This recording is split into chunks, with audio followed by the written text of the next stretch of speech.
Going. This is a case about Nolan Wells' disappearance and his murder. Um, here's a lawyer, a prior judge, speaking about this case. Tons of footage from social media, recounting interviews and statements of alleged witnesses that were on Horn Island. We know that Nolan Wells went to spend the night on July the 3rd with his so-called friends. And he went with those so-called friends to Horn Island on a boat on July the 4th. We know that out of the 4 people on that boat, 1 did not return home. That 1 person was Nolan Wells. The other 3 returned home as normal and said nothing to any member of law enforcement or to the Coast Guard until at least 11 p.m. at night on July the 4th. We know that at least 1 of the so-called friends was found with the phone of Nolan Wells. And we know this based on the testimony of the parents, specifically the mother, who tracked the phone and was led to the home of one of the young men where she retrieved the phone. We also know that based on the mother's testimony that Snapchat, there were no Snapchats from the day, which was very odd for her son. We also know that text messages were deleted. We know that when she was tracking the phone, Life 360 said the phone was one place and Snapchat said it was another place.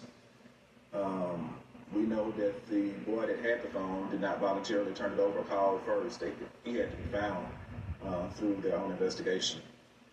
We know that based on witnesses' account, the so-called friends were seen on July the 5th, that Sunday, having breakfast together like nothing had happened. They were not out there searching for their so-called friend. We know that the so-called friends deleted their social media, deactivated their accounts, and scrubbed it clean if the allegations are correct. We know that the young man that had the car at his house did not willingly turn over the keys. At first he said that he did not have the keys, he didn't know where they were, yet after being impressed by the father, he finally turned over the keys. This is all very suspicious activity. We know that based on an audio recording and some video that Nolan Wells can be heard saying, give me my freaking keys. Give me my freaking phone. And there's been 2 different versions. Some say he said, give me my freaking phone, or some say he said, give me my MF phone. Regardless, he was asking or demanding his phone. Someone had his phone who did not have permission to have his phone. So the first thing I see, the simplest thing I see is who had his phone and why, and was that theft of the phone?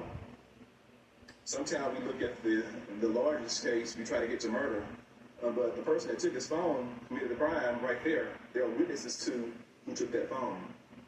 If an affidavit is signed, an arrest warrant could be signed by a judge in Mississippi to go after that person that had that phone unlawfully. We know, based on his own words, Nolan Wells' words while he was alive, he did not give whoever had that phone permission to have that phone. So was that theft? I think if the affidavit is signed, if it was presented to me when I was a judge, I would have signed an arrest warrant for the person for theft of that phone, based on what I've heard. It would have to be an affidavit format, but if it was presented to me, an affidavit format from law enforcement, I would sign the arrest warrant for, at least at this point, theft of the man's phone. We know who had it.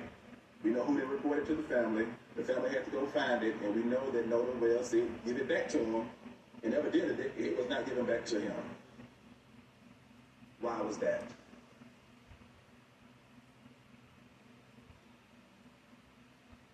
All of the other things I've stated, you piece it together. Is there enough right now for arrest warrants for murder? That is a good question. I do know at this point there should have been search warrants signed by a judge. Evidence should have been presented to a judge by now. We are nearly 7 days after July the 4th, when he was first reported missing. There should have been evidence submitted by Jackson County law enforcement agents, the Sheriff's Department specifically, presented to the judge so that search warrants could be signed by the judge, and there needs to be, or should have been, someone questioning the young men, the three so-called friends, and others, and the social media accounts need to be searched by now, or at least a search warrant should have been issued for the appropriate entities to give the law enforcement access to the social media information. That should have been done by now. I'm not telling you what I imagine. I'm telling you what the process usually is when you're trying to do a thorough investigation. And based on what's revealed from a thorough investigation, I do believe once the evidence is secured, it's going to lead, and it should lead, to the arrest of one or more individuals for the murder of Nolan Wells. All of the actions are very suspicious, and right now they lead one to believe that one or more persons could have been involved with the death of Nolan Wells. Right now we have a lot of unsworn testimony, but once that is put into affidavit format and there is corroborating evidence through social media, computers, or otherwise, I believe that at that point there will be enough evidence for a judge to sign an arrest warrant. I think critical evidence that's missing right now are the results of the autopsy, the state's autopsy, and the independent autopsy. That's going to be critical information. And that alone, or that in connection with what's already known, may be enough to lead to an arrest or arrest. We do know at this point, low-hanging fruit. There should be an investigation about the underage drinking, who provided the alcohol. Those individuals could be immediately arrested based on, if there was any sworn testimony presented to a judge, I believe a judge could immediately sign an arrest warrant for those who provided the alcohol to underage individuals. There's a lot of people and a lot of potential crimes, some misdemeanors and felonies, that people could be held accountable for. Was there any boating while intoxicated? who was the captain of the boat, and what did he allow on his boat. Um, if there were any illegal drugs possessed by anyone. Um, Drugs are still illegal in Mississippi, at least they were when I was on the bench. Drug possession, drug use, selling of drugs, dealing drugs, trafficking drugs. You've heard testimony, or allegations at least. I don't think anything's been put in affidavit format yet about rampant drug use among certain individuals. So there are a lot of things that's been alleged. Once put into the correct format, affidavit-wise, it could lead to arrest for several things, including misdemeanors and maybe even felonies. So there's a lot left to do. We are not rushing to judgment, but I just thought I would come on here and tell you that there definitely should be search warrants issued by now, and there could be arrest warrants for certain crimes issued by now. But for the ultimate crime of murder, it is probably wise to wait to see what the autopsy reveals, what both autopsies reveal, and then parse that together with all the video footage, all the witness statements taken, any affidavits gathered, and then make a decision, get it all to a judge at that point for a judge to decide whether or not to sign a warrant for the arrest of one or more individuals. It would be very interesting to see what the autopsy shows. There's also the potential for kidnapping. It needs to be looked at whether or not they can get to murder, or was there kidnapping? Was this young man taken somewhere against his will at any point? Was there abuse of a corpse even after he died? So there's a lot of things that need to be looked at from various law enforcement perspectives. Law enforcement has to do their job and get the information to a judge in the right format before a judge can act. Had I still been on the bench if I wanted to act, I could not act unilaterally. I would have to wait till law enforcement brought me the evidence in the right format before I could sign an arrest warrant, before I could sign a search warrant. And so that's how the process works. That's how the process works. And so I am happy to be a retired judge. I'm always going to shoot it to you straight with no chaser. Straight with no chaser. I will tell you the God honest truth. I can tell you this one thing. I may have been born at night, but I was not born last night. And one thing about it, you cannot fool the informed. I've been on the inside. I know the process. And we will not sit quietly and allow this to be swept under the rug. I will call your hand. I will call your hand. You're not going to play these people for a fool. You are not going to play these people for a fool. We know the process. We know what you should be doing. And by God, I plan to make sure you do it. And we're going to call you out each and every time. There is a process. What I do know is, had the roles been reversed, by now, there would likely have been already arrests made. It wouldn't have taken all 6 days, 7 days, whatever the amount of days it's going to take. Had the roles been reversed, justice, the wheels of justice spin quickly. Somebody would have been arrested for something by now.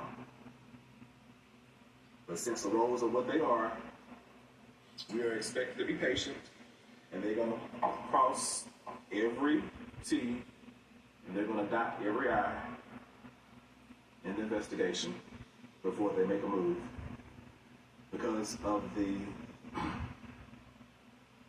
people that are potentially involved. And that's the way the criminal justice system works, unfortunately. If you have access to power or money, in some instances it'd be the right color or the right hue, you will get the benefit of the doubt. And regardless of all of that, based on what I've heard, not in the affidavits I've seen, if the affidavits come to support what I've heard, I do believe, especially with the autopsy, once that is in, and then if we look at the body to see if there were any bruises or anything else, it should lead to the arrest of one or more individuals for murder, for accessory to murder, for conspiracy to commit murder, aggravated assault, kidnapping, and a list of other possible things.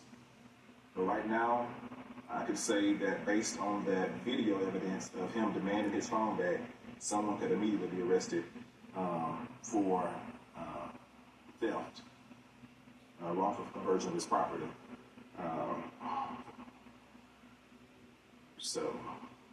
And once you make that first arrest, you start putting pressure on people. It becomes very serious at that point. No one wants their loved ones sitting behind bars, even jail bars, definitely not prison bars. So it becomes very serious at that point, and there are persons of interest that should have been interviewed by now, should have been questioned, picked up, and taken to the station, even if they didn't voluntarily go. There are certain people that should be classified as suspects by now. They should not just be persons of interest. They should be actual suspects.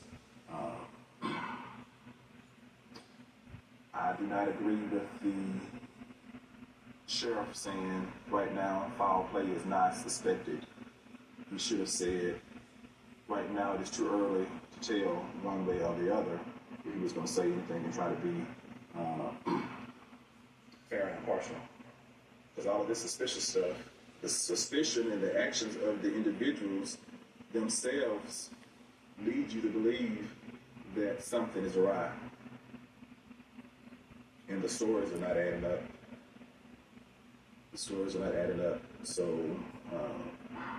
if you believe that he stayed with a young lady, why would you call him the Coast Guard at 11 p.m. at night on July the 4th? And why did the Coast Guard somehow forget that and then remember it? And it's just very strange. And why would you lawyer up before there is even a body found?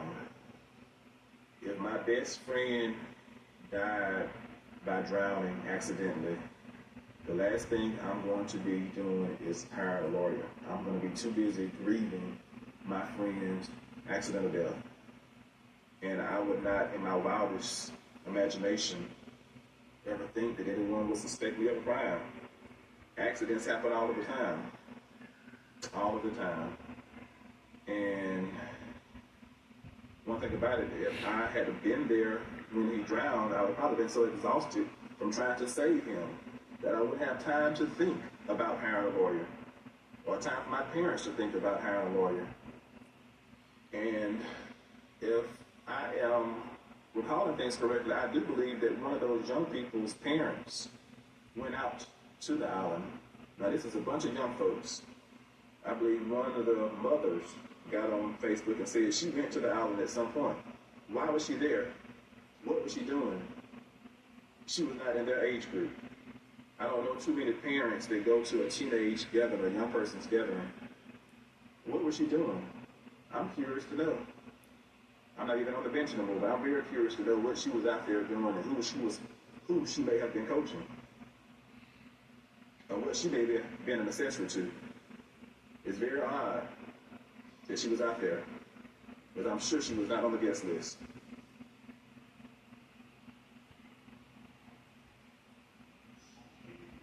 When I tell you I'm tired, it's because I am.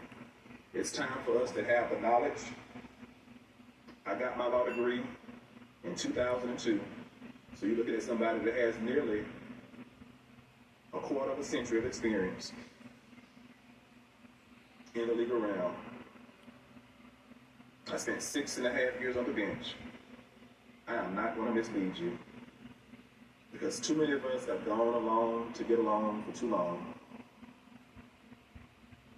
I have to meet my makers face in peace. I have to look myself in the mirror. I'm not going to betray you.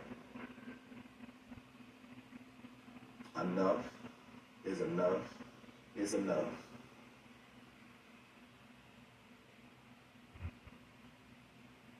I know no one wants to see their loved one go to prison or be held accountable. But if the shoe fits, you might as well get ready to wear it. No one is above the law. And if you can't do your job because you're friends with certain people, you need to recuse yourself. Recuse yourself and let somebody that can do their job correctly do it.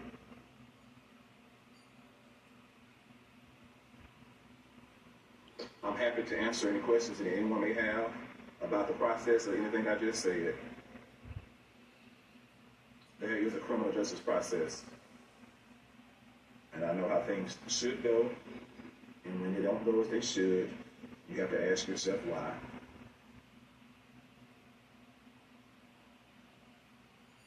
Again, I'm Judge Carlos Moore. I've been coming to you live from Atlanta, Georgia.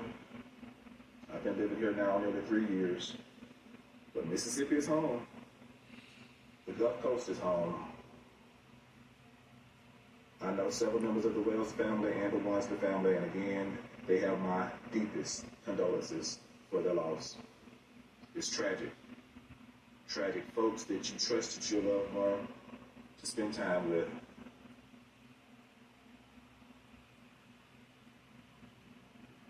Left an island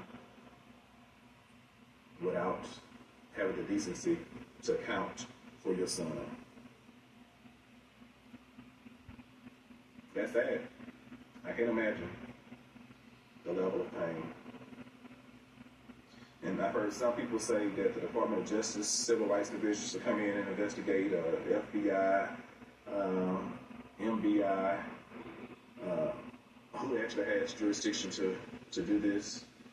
Those are good questions. We may need more assistance besides local law enforcement to get down to the bottom of this. If there's anyone that's truly willing to live up to the oath they took, they swore as a law enforcement officer, as a judge, if you're willing to live up to that oath, be unbiased and do a true investigation, and consider the facts fairly, please step up. If you can't do the job fairly, please step aside. This is too serious. You have too many educated people watching this case now, and we're not going to let you get away with murder, potentially with no one being held accountable. We're not going to do it. Whoever did something untoward needs to be held accountable, needs to go before a jury of their peers, and need to let that jury of their peers decide their guilt or innocence. For an arrest warrant is simple, probable cause to believe a crime has been committed. The judge has to have probable cause, more likely than not, that a crime has been committed for an arrest warrant to be signed. It's not beyond a reasonable doubt, it's probable cause, more likely than not. That's a very low burden to meet, and the evidence needs to get to a judge pretty soon. We know that won't be the end all, just because there will be an arrest. At some point, I do believe it's still going to be a long process. The the local judge, the municipal judge, as I was, will have to do the arraignment and decide whether or not the individual or individuals get bail and what that bail amount will be. If it's a capital offense or if it's a first-degree murder charge or manslaughter charge, whatever it may be, kidnapping, aggravated assault, the judge will have to set bail or decide or deny it. Will the person's be flight risk? All that has to be taken into consideration. From there, there will be a preliminary hearing, likely, where the evidence will be presented to that local judge, who will get to decide whether or not to bind over to a grand jury or dismiss the charge. Once it's bound over to a grand jury, it'll be up to the grand jury to decide what to actually indict the individuals for. And then once there is an indictment or indictments are secured, individuals will have to stand trial, or if they plead not guilty, they get to stand trial. Otherwise, if they plead guilty, they could go immediately to sentencing. You would expect, based on what I've seen so far, that there won't be any guilty pleas automatically, and this probably will go to trial. You have contradicting stories. You have Katie that's saying one thing. You have the young man that's saying another. I see Katie has not lawyered up, from what I have been told, and she's been speaking freely, and her family's been speaking freely. Whereas I understand that some others have decided not to speak to the press and have lawyered up. And people are entitled. In this country, you are innocent until proven guilty in a court of law. There's nothing wrong with lawyering up. In fact, if it was my family, I would advise my family to remain quiet too. That's what lawyers do. We advise them to remain quiet. They have a right to remain quiet. And a lot of times you remain quiet for good reason. Because anything you say can and will be used against you in a court of law. But people also have a right to be suspicious of why individuals lawyered up so fast. Why are they not talking? It's a serious business. People's potential freedom are on the line, and somebody has lost their life. Someone has lost their life. At least the people that's alive still have a fighting chance. You never know what a jury in Mississippi will do. We do know that no one ever was held accountable for Emmett Till's murder, despite the evidence, the overwhelming evidence. No one was ever held accountable. I can only hope and pray that in 2026, 2027, should the facts be presented to a jury of the peers, that it be given reasonable consideration, and that if the facts are proven beyond a reasonable doubt, that the individuals that may soon be arrested and tried for the death, for their role in the death of Nolan Wells, will be held accountable. That's all we can hope and pray for, and we will have to live with whatever the jury's verdict is, because in this country, if you go through the entire process, we live with the verdict of the jury. It has to be a unanimous verdict, and they get to decide guilt or an acquittal. And if they cannot agree, it's a hung jury, and the prosecution gets to decide if they try the case again. They continue to try it again until they get a unanimous decision one way or the other. So it's to be a long road ahead. Keep the Wells and Wansley's family in your prayers. They have to deal with all of this in a very public light. They are not allowed to grieve privately because of the very public nature of this death. And so it's a lot to process.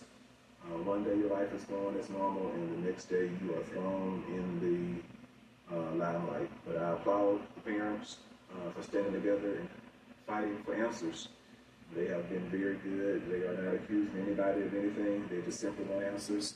And once those answers are given and properly investigated, they are hoping that the right thing is done. And that's my hope too. Whatever the evidence leads to, as long as there has been a thorough investigation, I'm willing to accept that. But I do not want anyone to get any favoritism. I want a complete, thorough investigation. And I'm glad another independent investigation is going alongside the law enforcement investigation. Again, I had the privilege of serving the great people of Mississippi, because the people of Mississippi, for a large part, certain people I consider great in Mississippi. I used to call the state great. I no longer will refer to it as the great state of Mississippi because it still has a lot of growing to do. It's not a place that I feel comfortable living any longer and raising my family. And I would encourage any of my friends to move to Mississippi in its current configuration.